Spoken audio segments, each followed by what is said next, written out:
अस्सलाम वालेकुम everyone. Hopefully आप सब ठीक होंगे, मज़े में होंगे। अल्हम्दुलिल्लाह मैं भी ठीक हूँ। आज मैं आपके साथ मज़ेदार विंटर की रेसिपी शेयर कर रही हूँ। आज हम बनाएंगे चिकन सूप। बहुत मज़े का, बहुत डिलीशियस बनता है और सभी का आपको पता है सर्दियों में फेवरेट होता है। तो चलो स्टार्ट करते हैं बनाना। सबसे पहले मैंने कढ़ाई ले ली थी, उसमें मैंने थोड़ा सा ऑयल डाल लिया था। अब इसमें हमने 1 पाव चिकन ऐड कर लिया है। हड्डी वाला है, आप बोनलेस भी ले सकते हैं। मैंने हड्डी वाला चिकन लिया है। अब इसको हमने इस ऑयल में फ्राई करना है। इसका कलर चेंज होने तक हमने इसे फ्राई कर लेना है। और जैसे ही इसका कलर चेंज हो गया, आप देख सकते हैं, साथ ही हम इसमें ऐड कर लेंगे 1 टेबलस्पून अदरक लहसुन का पेस्ट। और इसको हमने मज़ीद अच्छी तरह से भुनाई करनी है इसकी, ताकि हमारे चिकन का जो कच्चापन है वो ख़त्म हो जाए। और साथ ही हम इसमें एक छोटे साइज़ का प्याज ऐड कर लिया था, एक बड़ी इलायची, और साथ ही मैंने इसमें थोड़ा सा साबुत ज़ीरा और थोड़ा सा मैंने हाफ़ टी स्पून मैंने इसमें साबुत ज़ीरा और हाफ़ टी स्पून मैंने इसमें सूखा धनिया, मेरे पास पाउडर था पिसा हुआ तो मैंने वो ऐड कर लिया। अगर आपके पास साबुत है तो आप वो ऐड कर लें। बस हमने इसमें ये बेसिक से मसाले ऐड किए हैं। आप इसे अच्छी तरह से मिक्स करेंगे और 2 मिनट के लिए इसकी भुनाई करने के बाद इसमें हमने पानी ऐड कर लेना है। और कोशिश करिएगा पानी एक ही दफ़ा ऐड कर लें, बार बार पानी ऐड ना करें, क्योंकि हमने सारे पानी को ड्राई नहीं करना। जैसे हमने चिकन को गलाना है और चिकन को हमने निकाल लेना है, तो इसलिए हमने पानी ज़्यादा ऐड करना है। अब इसको हमने ढक्कन दे के रख दिया है, फ्लेम को थोड़ा हाई कर लिया है ताकि इसे बॉयल आ जाए। जब तक इसे बॉयल आता है हम अपनी सब्जियां को जो है वो काट लेते हैं।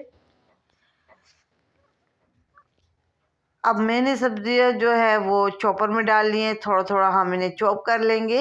अगर आप बारीक कटिंग करना चाहते हो तो आप कटिंग भी कर सकते हैं। मैंने चॉप कर ली।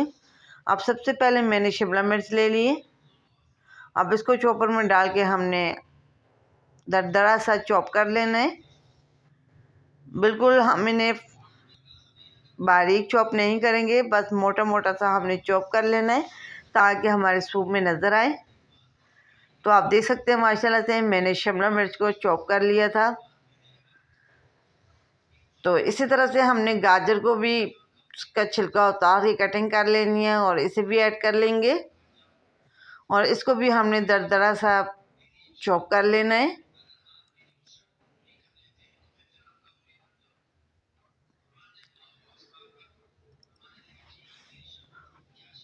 जैसे हमने इसमें ये 3 चीज़ें ऐड करनी है, ग्रीन प्याज, शिमला मिर्च और गाजर। इसी से हमारा मज़ेदार सूप तैयार होगा। तो माशाल्लाह आप देख सकते हैं गाजर को भी हमने चॉप कर लिया है। तो अब हम साथ ग्रीन प्याज कट करके इसमें ऐड कर लेते हैं। तो आप देख सकते हैं मैंने ग्रीन प्याज भी ऐड कर लिए।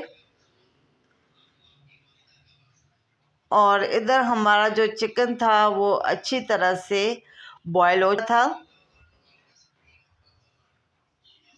तो चिकन हमारा बॉयल हो गया। अब चिकन को निकाल लेंगे।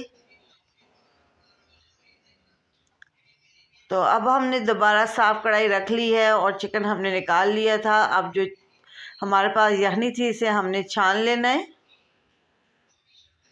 छान के जो हमने इसमें खड़े मसाले डाले थे वो निकाल लेने हैं। और उसी यखनी को हमने दोबारा ऐड करना है। उसमें हमने जो ये चॉप किए हुए वेजिटेबल है ये ऐड कर लेंगे। और साथ ही चिकन को श्रेड कर लिया था, चिकन ऐड कर लेंगे।